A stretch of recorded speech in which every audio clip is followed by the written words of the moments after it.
creeping up on us like rigor mortis. Okay, folks, we are now back to the moment we've all been waiting for. This is it, down to the final rows. So, who's it going to be? Which one of these gentlemen will be given the chance to stay and go into the next round for Tiffany's love? Who, between these two gentlemen, will Tiffany choose? We all know how this is a tough decision for Tiffany, how each of these contestants are very, very special to her. But there are some who are less special than others, which is why Tiffany is hoping that mannequin number 6 will accept her final rose. Oh my god, I can't believe it! Tiffany chose mannequin Steve. I mean, with Will's constant nagging and complaining about how he was mysteriously taken away from his home, how Will was crying the whole time on how he doesn't belong here, and even though Tiffany isn't what you would call a shallow mannequin, she is a mannequin who has depth and stuff like that, you know? It's like Will just couldn't stop with the mixed messages he was giving. He just couldn't say what he meant. But you know, if Tiffany were to be honest, there was no way she could get past all those features. Poor Will. Sometimes love can be a painful experience, especially when it feels like you're not good enough, which is why our boy Will is headed off for improvement. And much like Will, I think some of you are a bit confused as to what's going on right now. How exactly did this man end up on a dating show full of mannequins? And some of you are probably wondering, what the hell am I watching?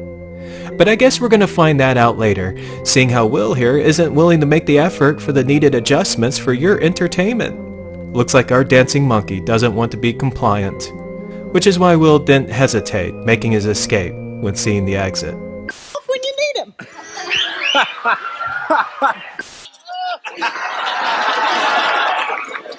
Ladies and gentlemen, have we got a special showing tonight for your morbid entertainment? You like blood? You like death? You like gore? You want to see someone's insides? You blood-frenzied freaks, have we got it all for you. Tonight on Family Autopsy, our contestant, Will Parsons, is going to give you all that and more when trying to find out what killed his family member. And with Rick's crew prepping Will up for surgery, Mr. Parsons here has 30 minutes to find out what killed his favorite uncle.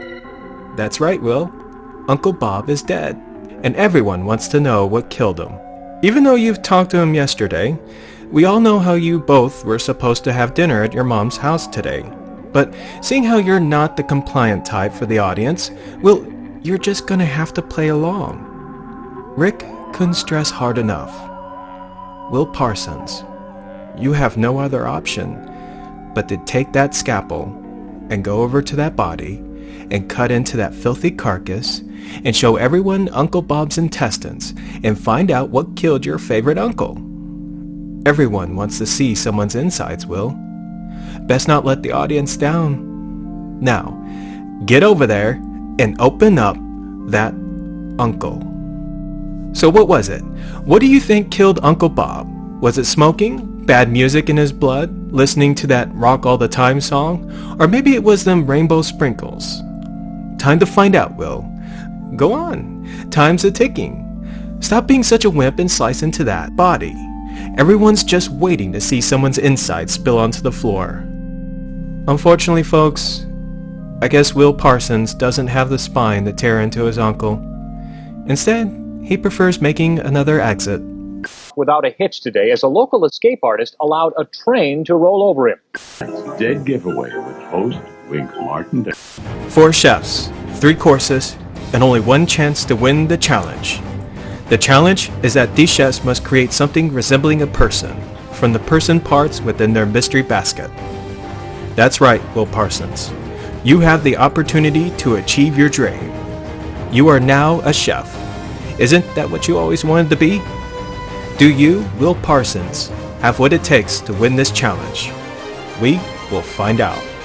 And now, the mystery parts. Uncle Bob's foot. Uncle Bob's other foot. Uncle Bob's teeth. And finally, Farmer's Market cow. These chefs have 20 minutes on the clock to cook up their ad hoc individual. And the time starts now. No.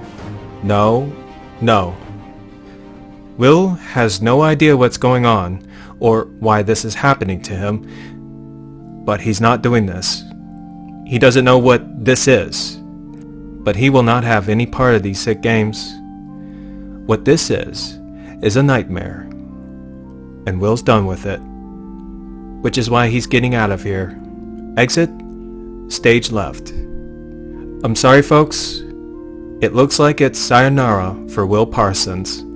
And konnichiwa for Will Parsons, our contestant for America's Got Intestines. Wow!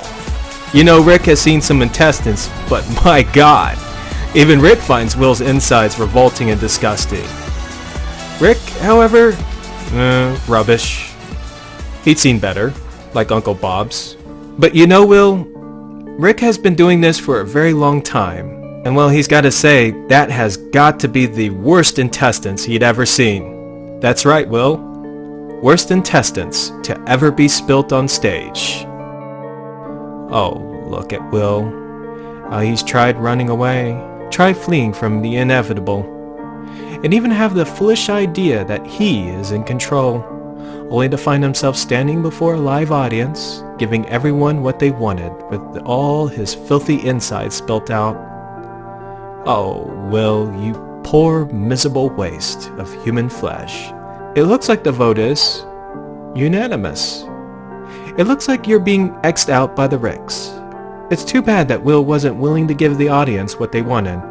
All you had to do was be the good little monkey and dance when you're supposed to. And that was when the trapdoor beneath Will opened, and Will and all his insides would make another grand exit. Sayonara, Will Parsons. But together, he has everything to lose. Will Parsons is someone who's best described as a person who's always been so preoccupied, so busy, that he's yet found the time to text his favorite uncle. And you want to know what the best part about all this is how Will, our busybody, would spend most of his preoccupied time on that phone of his, or behind a screen. How Will has lost touch with the world around him, his relationships and opportunities slowly diminishing and weathering away. Couldn't even make the effort to pursue a passion. Oh yes, there was so much potential Will had within him, and yet it never stuck. Because of a phone, television, or some other gadget that separated him from the real world, all that attention being focused on one thing, and how straining it was when it's being given to other things. I wonder, with all the time he wasted away on a fake world with its mannequins, how long has it been since Will had any connection with the world and its people? Will Parsons has been X'd out. His family will melt away like ice cubes. Welcome to the sweet place, Will. The room for improvement, the ice cream shop. It has many names, and the individual you see, his name is Joe.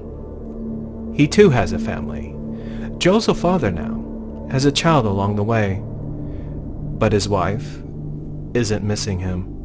Knowing her, Alicia probably went finding the person who Joe was last seen with, and knowing what he and Mr. Carson talked about before disappearing, it should be understandable why nobody's looking for Joe right now. It's like fate had its strange way of wanting to see Joe take off. Or perhaps it's what the audience wanted. And Joe here wasn't being compliant. Will Parsons, behind the screen, you're not real. Your joy and suffering is just harmless entertainment. But that's not important. What's important is what this place is. It's a food pantry, Will. Earlier, they had Joe's arm for brunch. Will, you're not the entertainment anymore. You're now food for the people upstairs. You can enter a sweepstakes for a chance to win. The wealthy family of zombies. That's right, folks. Everyone's favorite family of drama queens with no talent and repulsive personalities. But hey, they're beautiful, they're rich, and they have everything you desire. The cars, the mansion home, the looks. I mean, say what you want, but 19 seasons of this upper-class bimbo zombie trash and you people are still watching this. A batch of spoiled undead princesses who know very little to nothing of the world and are once again hungry. Daddy's spoiled little princesses who have a demanding appetite for some man-meat. And seeing how there's a new shipment, maybe our princesses may want something more than an arm for their next brunch. They even love it when their food is kicking and screaming, and Mr. Mannequin going to the food pantry to fetch more food. This time, it's going to be both arms. So, who's it going to be? And well, seeing how Will's the only one with both limbs, I guess that narrows it down. Yes, Will. Joel knows. Watching you kicking and screaming while you're being dragged away, nobody wants to be brunch. No one ever does, Will. No one. But it's what the audience wants, Will. It's what the audience wants. Will Parsons may have lost his chance of true love for Stephanie, but I can definitely say that he just got lucky when capturing the interest of 3 gorgeous zombies who are falling hard for those features. Scream as much as you want, Will. Cry if you want to, but looks like you can't get yourself out of this one. Not when 3 of the most beautiful zombies on television have you strapped on their dining room table. I mean, I know how they agreed to 2 arms, but all those features. How can these beautiful zombies not resist the urges to see what Will's insides look like? Of course, the people who are watching Will being devoured by 3 spoiled rotten zombie princesses, it's just entertainment. The same senseless garbage that people enjoy these days while their miserable lives are withering and wasting away. Your miserable life withering and wasting away. Yes, you.